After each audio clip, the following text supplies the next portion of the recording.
दुनिया की कदीम तरीन तारीख, बाबाए तारीख की शोरे आफाक और कदीम तसनीफ़। और ये किताब जो है वो हीरोडोट्स ने लिखी थी, जिसका तर्जुमा यासिर जव्वाद ने किया था। इस किताब में 9 किताबें मौजूद हैं। सिसरो ने हीरोडोट्स को बाबाए तारीख करार दिया था। उसकी खोज गुज़रे ज़मानी की तनकीदी मुताले का नुक्ता आगाज़ है।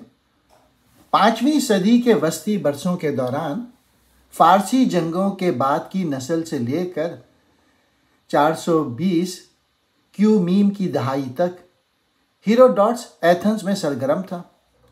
दीगर तमाम यूनानियों की तरह उसने भी इन वाक़यात को फ़ारसी ग़ुलामी के ख़िलाफ़ यूनानी आज़ादी की फ़तह की कहानी के तौर पे देखा है। उसकी नज़र बहुत वसी है। यूनानियों और बर्बरियों के झगड़े को मरकूज़ से मौजू बनाकर वो कामयाब अंदाज में दीगर बहुत सी तफसीलात भी बयान करता है। हीरोडोट्स को जुग्राफियाई, माशरती, तामीराती बल्कि हर तरह की चौंका देने वाली मालूमात इकट्ठा करने की बड़ी लगन थी। पहली किताब का नाम है सिलियो। हीरोडोट्स की तारीख की किताब 1 फ़ारसी जंगों का तारुफ फराहम करती है और उसके बाद होने वाले वाक़यात के लिए मरहले तय करती है।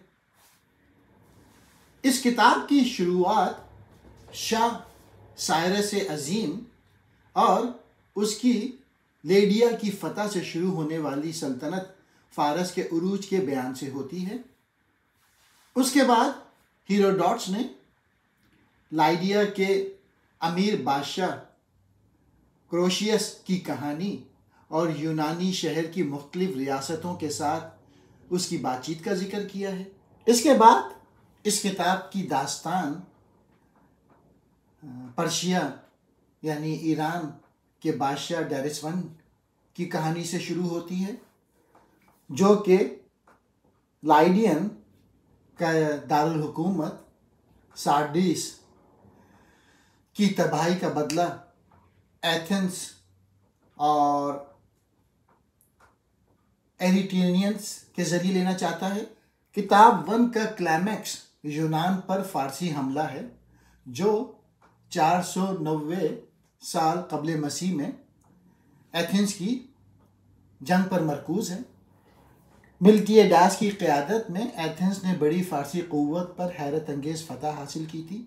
ये फ़तह एक अहम वाक़या है और ये यूनान और फ़ारस के दरमियान वसी तर तसादुम का मरहला तय करता है, जो हीरोडोट्स की तारीख़ की बाद की किताबों में सामने आती है। किताब 1 के दौरान हीरोडोट्स ने न सिर्फ तारीख़ी वाक़यात का बयान फराहम करता है, बल्कि इसमें शामिल लोगों के बारे में सक़ाफ़ती और नस्ली तफसीलात भी शामिल हैं।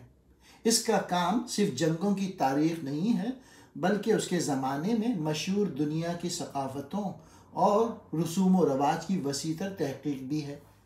हीरोडोट्स की तारीख़ की किताब 2 फ़ारसी जंगों की दास्तान को जारी रखती है और मुख्तलिफ़ लोगों की तारीख़ और सक़ाफ़तों की खोज करती है। इस दूसरी किताब में फ़ारस के बादशाह दारा के मुतालिक बताते हैं। मैराथन में शिकस्त के बाद दारा अव्वल ने यूनान के ख़िलाफ़ दूसरी मुहिम का मंसूबा बनाया। ताहम वो मुहिम शुरू होने से पहले ही मर जाता है और उसका बेटा ज़ारसिक्स इक़्तिदार संभालता है। ज़ारसिक्स उसके बाद यूनान पे हमला करता है। ज़ारसिक्स यूनान पर हमले में फ़ारिस की एक बड़ी फ़ौज और बहरिया की क़यादत करता है।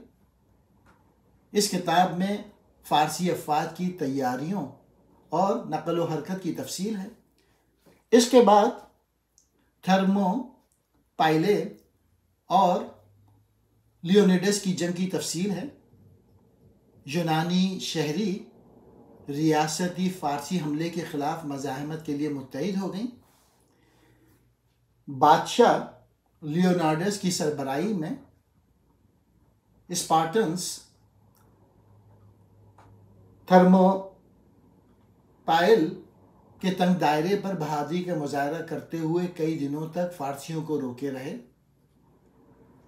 फारसियों ने बिल आखिर एक पहाड़ी रास्ता तलाश किया, यूनानियों को पीछे छोड़ दिया और थर्मोपीली पर फतह हासिल की। इसके बाद आर्टिमीशियम की जंग के मुतालिक लिखा है उसने। यूनानी भेड़िया जो आर्टिमीशियम पे तैनात था, उसकी फिर लड़ाई होती है फारस के बेड़े से। कुछ नुकसानात के बाद यूनानी एक मजबूत दिफा करने में कामयाब हो गए। इसके बाद किताब में एथेंस के मुतालिक लिखा है, जैसे जैसे फारसी आगे बढ़ रहे थे, एथेंस ने अपने शहर को छोड़ने का फैसला किया।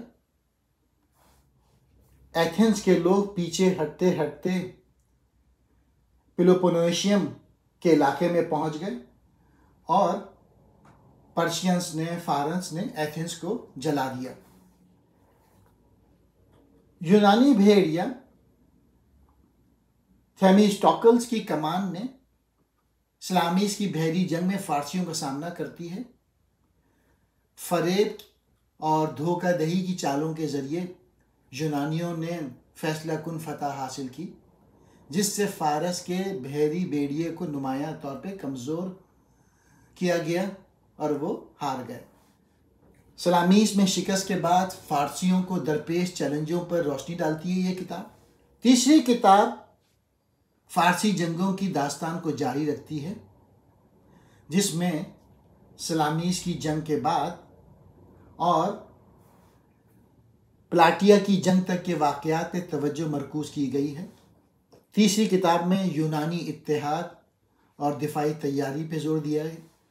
यूनानी रियासतें ख़ास तौर पे पेलोपोनेशियम लीग में शामिल फ़ारसी हमले के ख़िलाफ़ अपनी कोशिशों को मरबूत करती हैं। यूनानियों को बहरिया बनाने और दिफाई हिकमत अमली अपनाने की तरकीब देने में थेमिस्टोकल्स अहम किरदार अदा करता है। यूनान पर फारस का हमला जारी रहता है और उसको लीड करता है ज़रकिसीस फारस का। किताब में ज़रकजीस अपना हमला जारी रखता है, बोयोटिया से आगे बढ़ता है और प्लाटिया शहर पे कब्ज़ा करता है। बयानिए में फ़ारसी अफवाज की नकलो हरकत और मुख्तलिफ यूनानी रियासतों के साथ उसकी जंग की तफसील मौजूद है। प्लाटिया की जंग, इस किताब का इख्तिताम प्लाटिया की जंग पर होता है। ये एक बड़ी ज़मीनी जंग है जो यूनानियों और फ़ारसियों के दरमियान लड़ी गई थी। स्पार्टन और उनके इत्तेहादियों की क़यादत में यूनानियों ने फैसला कुन फतह हासिल की, जो कि फ़ारस के ज़मीनी हमले के ख़ात्मे की अलामत है। इसके बाद माइसेल की जंग का जिक्र है। यूनानी भेड़िया एथेंस की क़यादत में एशिया माइंस के साहिल के करीब माइसेल्स की जंग में कामयाबी हासिल करती है। ये बहरी फतह खित्ते में फ़ारस की पोजीशन को मज़ीद कमज़ोर कर देती है। माइसील और प्लाटिया में यूनानी फतूहात के बाद एशिया माइंस के यूनानी शहरों ने फ़ारसी हुक्मरानी के ख़िलाफ़ बगावत की। यूनानियों ने एथेंस की हिमायत से इन शहरों की आज़ादी में मदद की। पूरी किताब 3 में हेरोडोटस ने ना सिर्फ वाक़यात का एक तारीख़ी अकाउंट फराहम करता है, बल्कि इसमें नस्ली और सकाफ़ती तफसीलात भी शामिल हैं। किताब यूनानी शहर रियासतों के दरमियान पेचीदा ताल्लुकात, सल्तनत फ़ारस के अंदर की हरकत और दोनों फ़रीक़ों के तनाज़ात के नताइज को तलाश करती है। किताब नंबर 4 में जंग का जो हीरो था, उसको जुल्म और बदतमीज़ी के इल्ज़ामात का सामना है। उसे स्पार्टा वापस बुलाया जाता है। थेमिस्टोकल्स यूनानी सियासत में एक नुमायां शख्सियत के तौर पे उभरता है। उसकी कोशिशों ने एथेंस को एक बड़ी बहरी ताकत के तौर पे उभारने में अहम किरदार अदा किया और उसने एथेंस के बाशिंदों को अपने शहर की दीवारों को मजबूत करने पर आमादा किया। यूनानी और फ़ारसी डिप्लोमेसी। फिर चौथी किताब में यूनानियों और फ़ारसियों के दरमियान सफारती कोशिशों की खोज करती है। दोनों फ़रीक अमन के इम्कान पर गौर करते हैं।